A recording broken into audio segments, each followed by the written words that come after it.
A seguir, ponto a ponto. Apoio Unifacisa.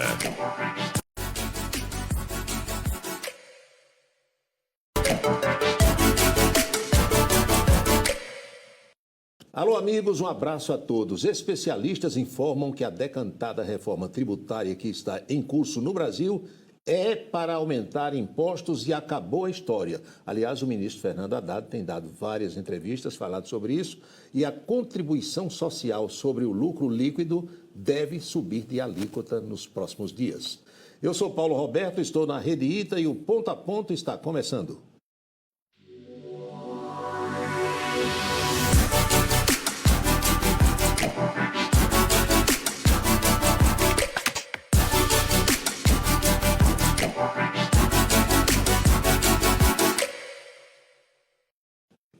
O nosso entrevistado da semana é o juiz eleitoral de Campina Grande, doutor Edivan Rodrigues Alexandre.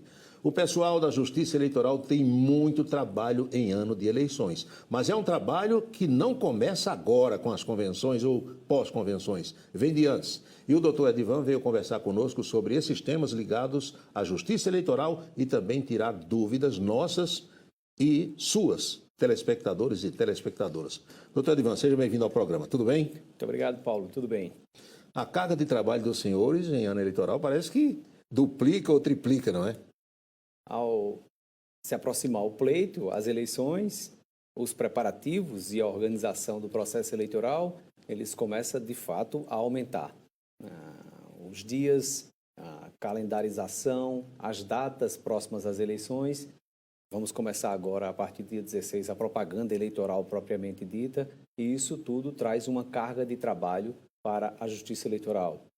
Mas deixar claro que nós estamos estruturados e funcionando para organizar a bom tempo o processo eleitoral que se avizinha. Algumas pessoas não têm noção, e é bom que a gente esclareça isso, que os senhores que atuam na Justiça Eleitoral são os mesmos juízes, os mesmos magistrados que atuam no cotidiano do Tribunal de Justiça, não é? Isso. Eu costumo dizer que nós somos emprestados da Justiça Estadual, da Justiça Comum, para a Justiça Eleitoral. De 2 em 2 anos, muda-se o juiz eleitoral, ele passa esse período, esse biênio, trabalhando na Justiça Eleitoral, dando a sua contribuição para o processo eleitoral. Os juízes, também os promotores eleitorais. Os servidores, nós já temos um quadro próprio de servidores da Justiça Eleitoral e eu costumo sempre dizer que esses é que realmente administram o processo eleitoral. Os servidores, os funcionários da Justiça Eleitoral, eles têm um padrão de qualidade, de excelência, devido à experiência, ao know-how que tem de eleição para eleição, também da construção planejada de toda eleição pelo TSE, pelos TREs e pelas cartórios eleitorais. Esse pessoal, essa estrutura que é colocada à disposição dos senhores é suficiente? Poderia ser melhor. Nós ainda estamos construindo um quadro de servidores e eles ainda não são suficientes. Daí o fato da Justiça Eleitoral muitas vezes ter que requisitar servidores de universidades, de colégios, de municípios, da União, de alguns outros órgãos para nos auxiliar nesse trabalho cartorário e de administração e organização do processo eleitoral. Tem esse trabalho, doutor, de convocação de pessoas para trabalhar, mesários, presidentes de mesa, o pessoal que está ali na sessão eleitoral. Isso já foi feito para o pleito desse ano ou o trabalho ainda está em continuidade? Está em curso. E esse ano nós temos uma novidade para a convocação dos mesários. Os mesários são pessoas voluntárias, são pessoas do povo que nos ajudam na realização da eleição, do dia da eleição. Sem mesário, não há eleição.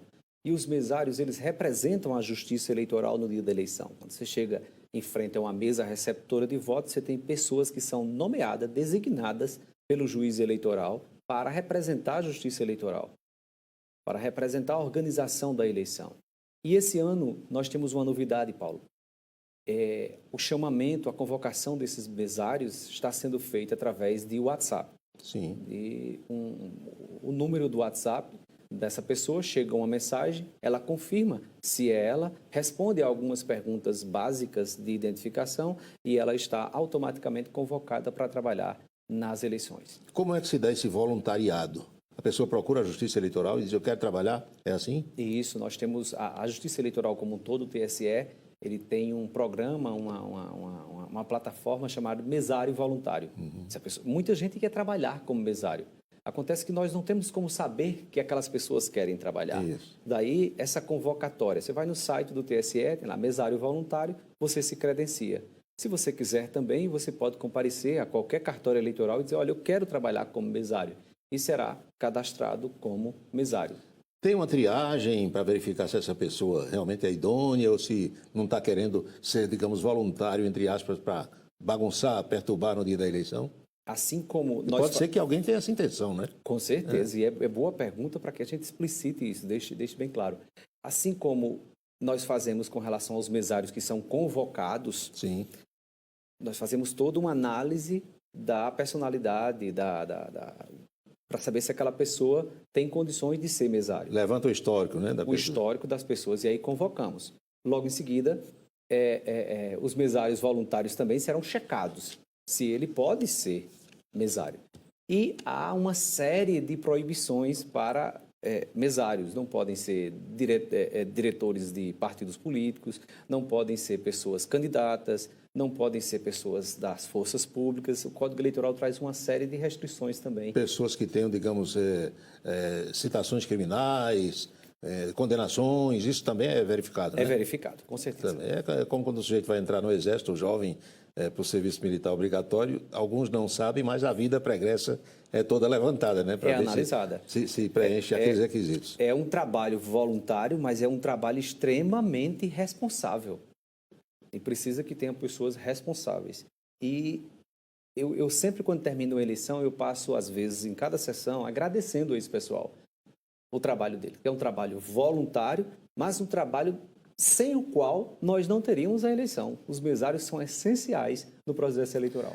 Eu já estou há algum tempo nessa história, em coberturas de muitas eleições aqui. Eu lembro sempre do doutor Coriolano Ramalho, que eu acho que o senhor já ouviu falar, desembargador, já foi juiz em Campina, Galegão, Vermelhão. E naquele tempo a gente fazia a apuração em 4, 5 dias. Né? Aqui em Campina Grande você pegava Clube do Trabalhador, a ABB, César Ribeiro e Campestre. Era uma luta, entendeu? O juiz aqui conta voto em cima da mesa, joga para lá. Eu acho que o doutor Edivan não alcançou esse tempo não, né? Não alcancei. Mas como magistrado ainda não, né? Como juiz. Já. Eu vou entregar a minha idade. Então estamos entregando as nossas aqui. Nossas. Em 1998, eu era juiz em Uiraúna e ainda no Brasil estava-se a instalar as urnas eletrônicas de forma progressiva. E nós fizemos eleição com voto de papel, com cédula de papel, urna de lona e apuração manual. Era uma luta. Era uma luta. O senhor, como membro da Justiça Eleitoral, a gente tem acompanhado declarações do ministro Barroso, presidente, né, do TSE, do Supremo. Alexandre de Moraes também dava entrevistas. Agora a ministra Carmen Lúcia, todos dizendo que o processo é idôneo, que não tem como fraudar e tal, e tal, tal. O senhor tem essa concepção também?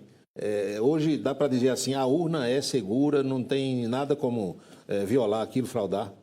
Eu vou iniciar pelo modelo anterior.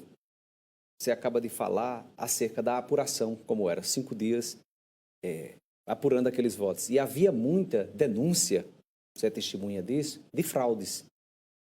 Houve mapismo, colocaram voto para fulano, para cicrano. Tinha um voto ali em branco, alguém fazia um X de repente em cima da mesa, né? Acontecia isso, não acontecia? Também, Pois bem, isso foi apurado e comprovado, muitas vezes em processos eleitorais. Eleições foram anuladas devido a esse processo de votação. A urna eletrônica, ela trouxe garantia, confiabilidade nos resultados. Você vota na pessoa, o voto é contabilizado para aquela pessoa. Ninguém vai passar um xizinho lá na tua cédula quando estiver apurando. A apuração, inclusive, é imediata, através do boletim de urna. Nós nunca tivemos um caso comprovado de processo de fraude na urna eletrônica. Nós já tivemos, inclusive, 2 processos na eleição de 2014 e 2018, onde o TSE foi obrigado a analisar a lisura do processo eleitoral e da urna eletrônica. E nesses 2 processos foi confirmado a lisura do processo eleitoral. Então, observe, no processo de votação anterior com cédula de papel e urna, nós tínhamos fraudes comprovadas. No processo com urna eletrônica, nós temos comprovação de que nunca houve uma fraude. Isso é fato. Acontece que é preciso que nós, da Justiça Eleitoral, façamos uma meia-culpa. Nós confiamos tanto na urna eletrônica que deixamos de levar à população informes acerca da segurança desse processo informatizado. E um processo informatizado, o seu procedimento, ele não é de conhecimento de todo mundo. E nós deixamos isso sem propagar. Observe que a Justiça Eleitoral, como você muito bem disse, tem a preocupação hoje de estar sempre alertando acerca da segurança do processo eleitoral e das urnas. Nós temos uma propaganda diária da Justiça Eleitoral mostrando o número de camadas de segurança da urna eletrônica, a urna é fidedigna. Por quê? Para deixar sempre alerta às pessoas acerca da segurança da urna eletrônica e que elas não possam mais cair nessa campanha desinformativa contra o nosso sistema eleitoral. E que as pessoas passem a defender o nosso sistema eleitoral e não a atacá-lo. Quando eu conheço algo, eu falo melhor dessa coisa. Sem dúvida. Porque o senhor tocou num ponto importante, a apuração é imediata. Terminou a votação ali, sai o mapa. A transmissão via internet é apenas daquele resultado que já está apurado, não é isso? Exato. Porque algumas pessoas, não, daqui para Brasília, quando joga os dados para lá, pode ter manipulação, mas aqui ficou uma cópia daquele boletim, não é? Exato. É fato também. É o que a gente chama de auditagem. A urna ela é auditável desde o início da votação. A urna ela só começa a funcionar 8 horas. O mesário ele chega às 7 horas. Se ele quiser ligar a urna, ele vai ligar a urna. Mas ela não autoriza colher voto antes de 8 horas. É programada para isso, É programada para isso. O encerramento é de 5 horas, só que ela não encerra 5 horas. Eu vou já explicar por quê. Mas o começo de 8 horas, ela só autoriza a partir das 8 horas. E antes disso, o mesário precisa expedir uma primeira auditagem, que é o que a gente chama de zerésima. Para ver se ela está zerada, né? O nome é esse, zero. Não tem, e essa zerésima, ela fica à disposição dos eleitores, dos fiscais de partido, dos candidatos, para que eles auditem. Veja, olha, a urna não tem nenhum voto. Começou a votar. Terminou a eleição, e aí o prazo que eu falei de 5 horas, 5 horas da tarde é o prazo para finalizar a eleição. Mas veja, se tiver dentro do colégio 100 pessoas, 200 pessoas para votar... Elas vão votar. Elas vão votar. O processo não vai terminar de 5 horas. Em regra, termina de 5 horas. Se não tiver ninguém de 5 horas, desliga a urna. E aí nós temos, ao final do processo de votação, uma outra auditagem. O boletim de urna. Imediato. Eleitor, fiscal de partido, candidato, qualquer pessoa do povo sabe o resultado daquela urna naquele momento. Copia no papelzinho sem problema nenhum, estando ali, né? Estando ali. Querendo copiar. Comparando mal, como dizia minha avó, é como uma máquina dessas que a gente chega no caixa de um supermercado. Que às vezes vem aquela pessoa que recolhe o dinheiro ou vai trocar do rapaz ou a moça ali, zera tudo, tira aquela lista e zerou, né? O resultado está ali. Você não compara mal. Você me ajuda no processo jornalístico para que as pessoas possam, através da comparação, entender a lisura do processo. O boletim de urna, ele é tão eficaz que os partidos, eles criam estrutura para contabilizar esses votos e antes mesmo que a Justiça Eleitoral termine a contabilização... Ele já sabe se ganhou ou se perdeu. Eles né? já sabem. E olha a confiabilidade no processo. E com relação à transmissão, sai daquela sessão eleitoral o boletim de urna e um disquete, uma mídia... Disquete não. Hoje em dia é pendrive. Disquete era no uma memória, início. né? Uma memória. Um HD. Era no início das urnas eletrônicas. Hoje é um pendrive. Um pendrive com a mídia para fazer a totalização. Faz-se essa totalização no cartório, sem acesso à internet. Outra modelo de segurança da urna eletrônica é que ela não tem acesso à internet. Ela só liga na tomada. Não tem acesso à internet. E também a totalização não há nem internet nem intranet. Vem a questão da transmissão.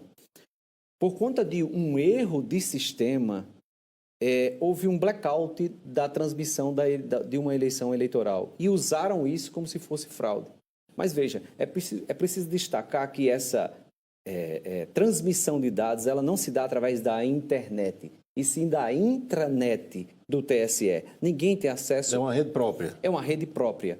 E eu costumo dizer que essa tecnologia, até o nome do seu programa, é uma tecnologia de ponto a ponto. É como se fosse a tua mensagem de WhatsApp. Não há condição de ninguém interceptar. Só chega naquele destinatário ali, né? Nem a empresa, o WhatsApp, Sim, consegue quebrar esse bloqueio de ponto a ponto.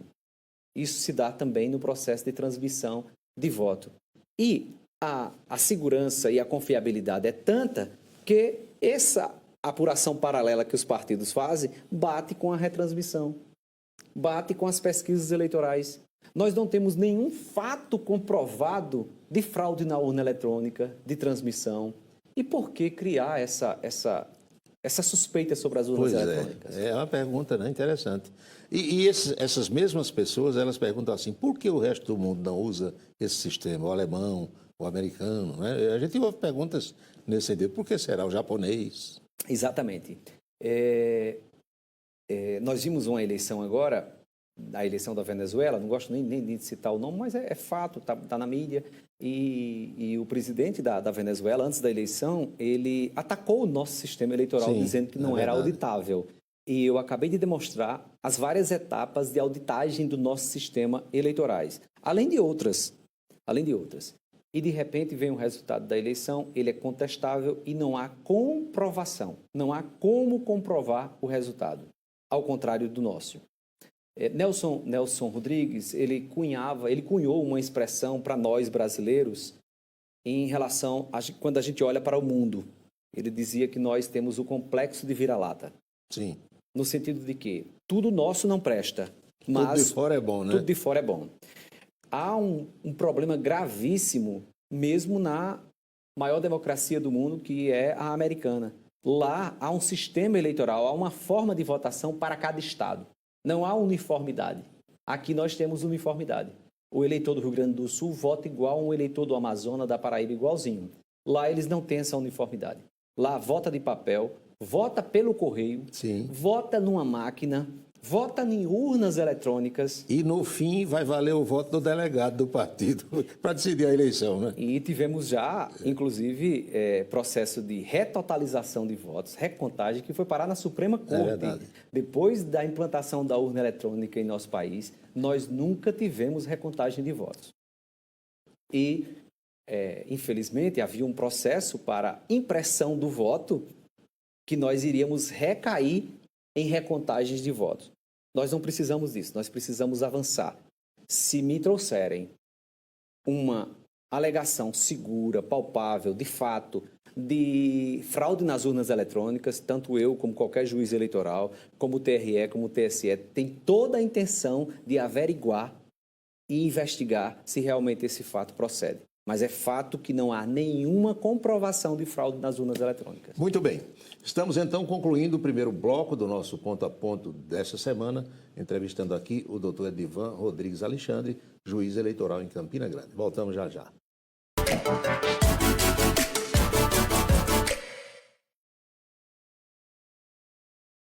Plantão de matrículas Unifacisa. Não perca a oportunidade de iniciar a graduação dos seus sonhos. Garanta a sua vaga em um dos melhores centros universitários do país, com desconto de até 50% em todo o curso. Inscreva-se já em unifacisa.edu.br e aperte o play da sua graduação. Unifacisa, ensino de qualidade e estrutura que transforma.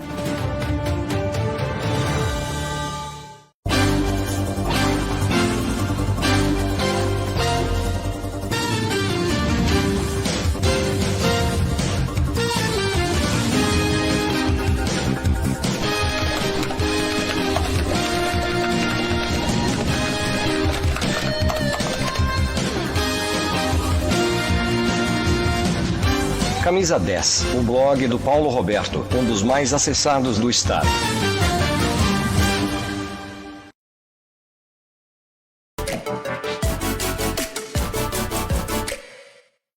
Estamos de volta com o ponto a ponto. Não há no Brasil qualquer tipo de punição para candidatos que durante as campanhas eleitorais prometem muita coisa para depois não realizar.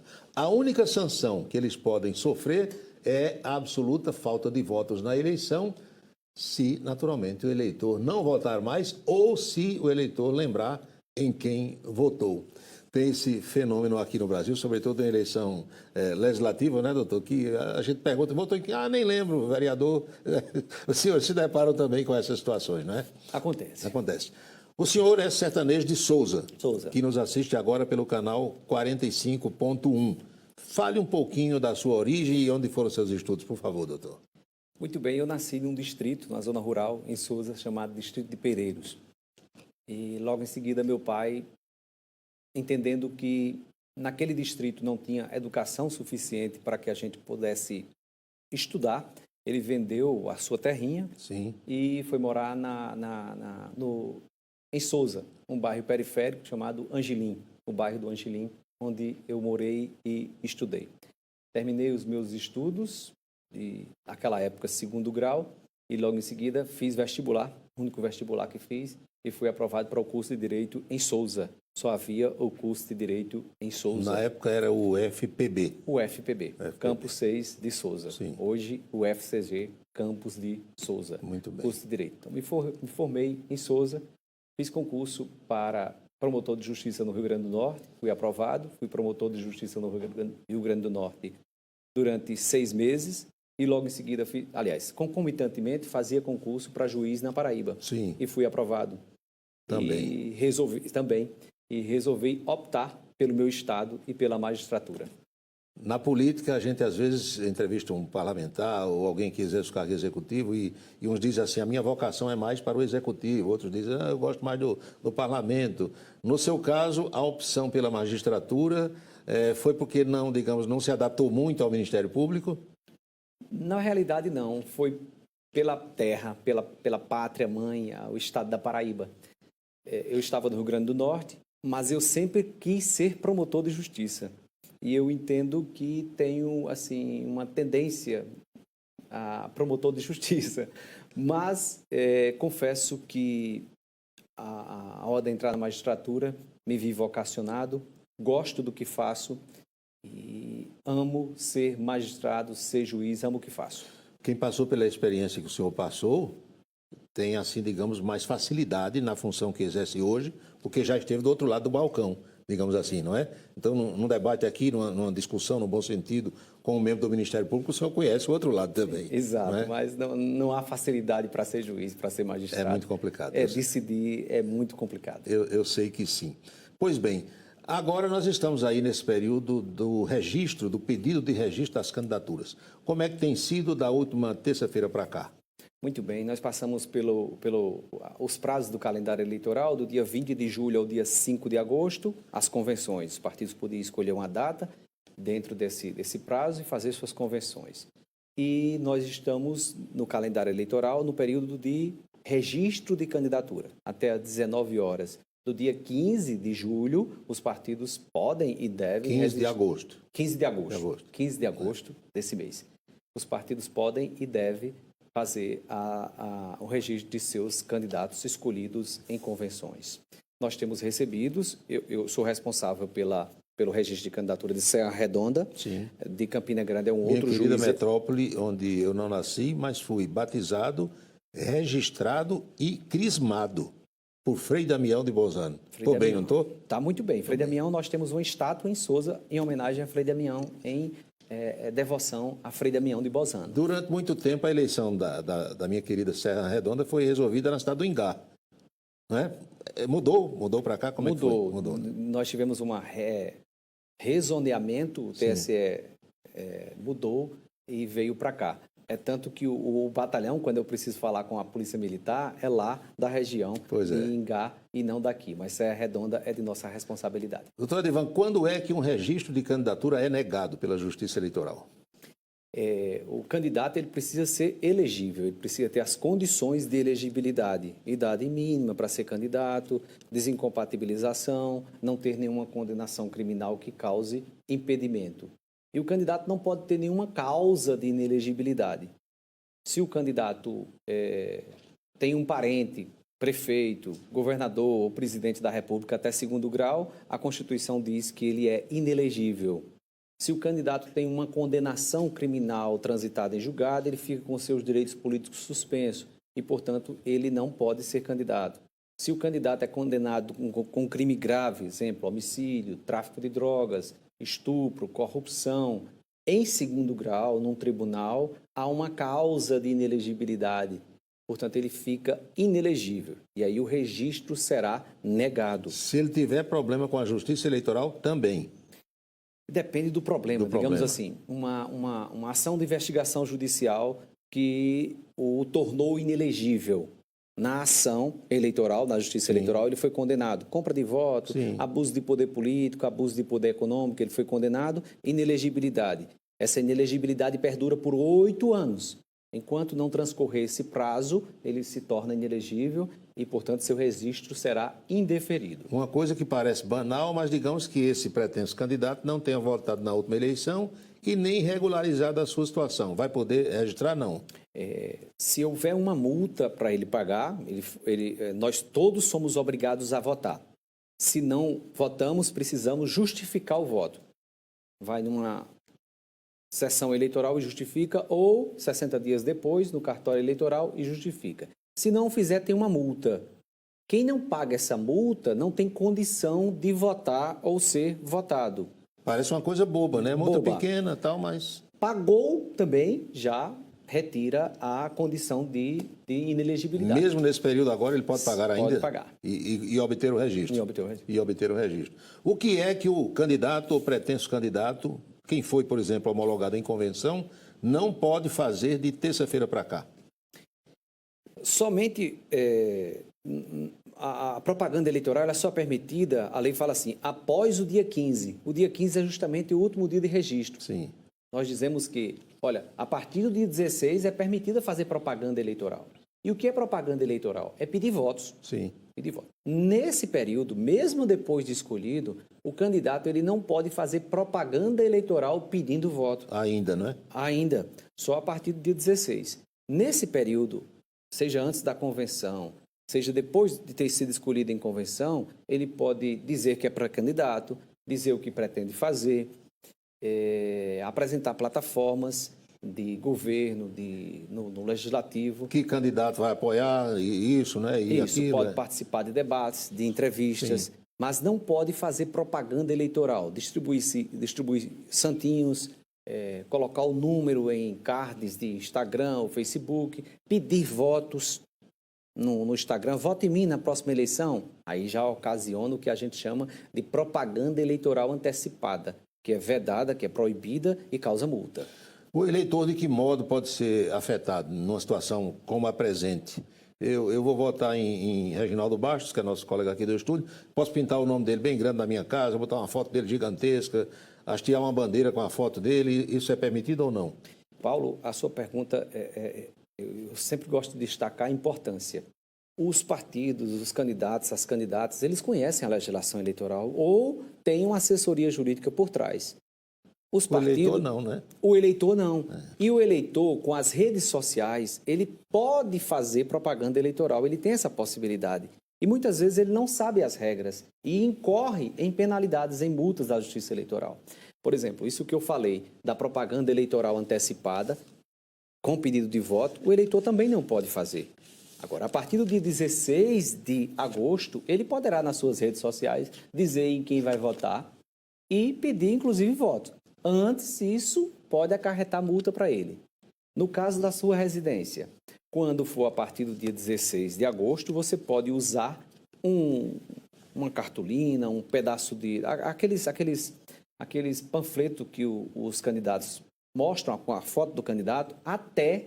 Olha, a lei fala em forma e tamanho. Até meio metro quadrado em sua casa. Você pode ter uma casa de um muro imenso, mas você só pode usar meio metro quadrado para propaganda.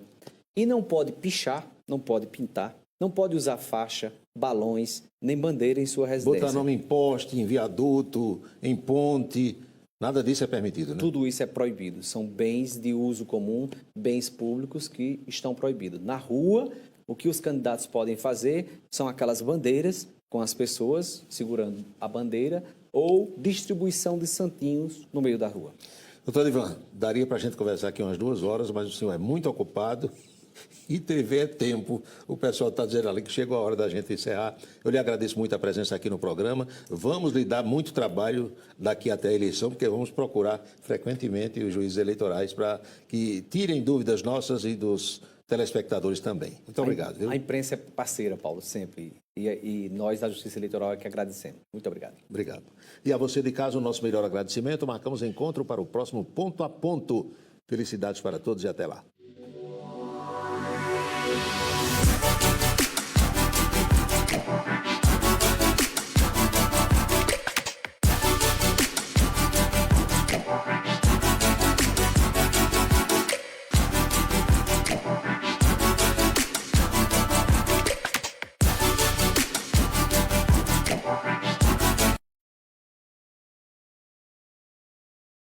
Ponto a Ponto. Apoio Unifacisa.